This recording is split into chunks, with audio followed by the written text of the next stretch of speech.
বড় সাইজের মাছ ট্যাংরা সাদের মাছ আজকে কি করে রে ট্যাংরা লই রে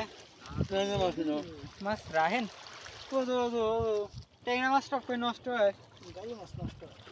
গাড়ি মাছ রাখার দরকার না ট্যাংরা রাই ট্যাংরা টক ও দেহি সারি পাগল হয়ে গেছে কালকে কলা